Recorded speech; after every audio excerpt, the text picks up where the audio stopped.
Gulma berbahaya atau yang sering disebut sebagai noxious weed merupakan salah satu tantangan utama yang harus dihadapi dalam pengelolaan perkebunan kelapa sawit. Gulma ini tidak hanya mengurangi produktivitas tanaman utama, tetapi juga bersaing dalam hal nutrisi, air, dan sinar matahari. Dalam sesi kali ini, kita akan membahas beberapa jenis gulma yang sering ditemukan di perkebunan kelapa sawit, karakteristik mereka, serta cara pengendaliannya. Mari kita mulai dari salah satu gulma yang paling umum, Imprata cylindrica, atau yang lebih dikenal dengan nama alang-alang. Alang-alang adalah sejenis rumput yang memiliki pertumbuhan yang sangat cepat dan adaptif. Tanaman ini dapat mencapai tinggi hingga 1,5 meter. Ciri khasnya adalah daun yang panjang berbentuk garis lanset dengan ujung yang tajam dan tepi yang bergerigi. Secara anatomi, alang-alang memiliki sistem perakaran rimpang yang menjalar di bawah tanah, menjadikannya sangat sulit untuk dihilangkan. Selain berkembang biak melalui rimpang, alang-alang juga menyebar lewat biji-bijinya yang terbang terbawa angin. Dampak utama dari alang-alang terhadap lahan perkebunan adalah kemampuannya untuk menguasai lahan secara cepat dan mengurangi produktivitas tanaman kelapa sawit. Alang-alang bersaing dalam mendapatkan nutrisi dan air, serta menghalangi cahaya matahari yang dibutuhkan oleh tanaman utama. Untuk mengendalikannya, pengolahan tanah secara mekanis sangat penting untuk merusak rimpangnya. Selain itu, penggunaan herbisida sistemik seperti glifosat juga efektif, terutama pada fase pertumbuhan aktif tanaman ini.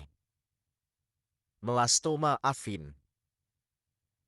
Melastoma afin, atau lebih dikenal dengan nama senduduk, adalah tanaman semak yang sering dijumpai di daerah tropis.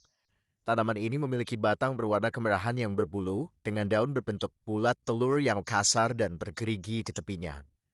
Senduduk mudah dikenali dari bunganya yang berwarna ungu cerah, yang seringkali menarik perhatian karena keindahannya. Namun meskipun bunganya tampak indah, senduduk adalah tanaman yang invasif. Ia memiliki kemampuan untuk tumbuh cepat dan menguasai lahan, bersaing dengan tanaman budidaya untuk mendapatkan ruang dan nutrisi. Jika dibiarkan tanpa pengendalian, senduduk dapat mengurangi hasil panen dengan cukup signifikan. Pengendalian senduduk umumnya melibatkan pengolahan tanah yang merusak sistem akarnya, serta penggunaan herbisida sistemik. Tanaman penutup juga bisa ditanam sebagai upaya pencegahan agar senduduk tidak mendominasi lahan. Panicum rumput teki. Gulma berikutnya adalah Panicum atau yang dikenal sebagai rumput teki. Rumput teki adalah salah satu gulma yang paling umum di lahan pertanian tropis. Tanaman ini memiliki batang kecil berbentuk segitiga dengan daun bajang berbentuk pita yang tumbuh berumpun.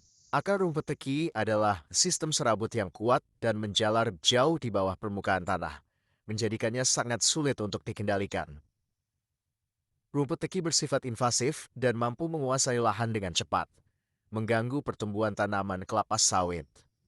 Salah satu alasan kenapa rumput teki sulit dikendalikan adalah karena adaptasinya yang luar biasa terhadap berbagai kondisi lingkungan. Untuk mengendalikannya, petani sering melakukan pengolahan tanah yang dalam guna merusak sistem akar tanaman ini. Penggunaan herbisida yang menargetkan akar juga menjadi pilihan utama karena hanya memotong batangnya tidak akan cukup untuk menghentikan pertumbuhan gulma ini. Melalui pengenalan berbagai gulma yang umum ditemukan di perkebunan kelapa sawit ini, kita dapat melihat betapa pentingnya pengendalian yang tepat dan terukur untuk menjaga produktivitas lahan.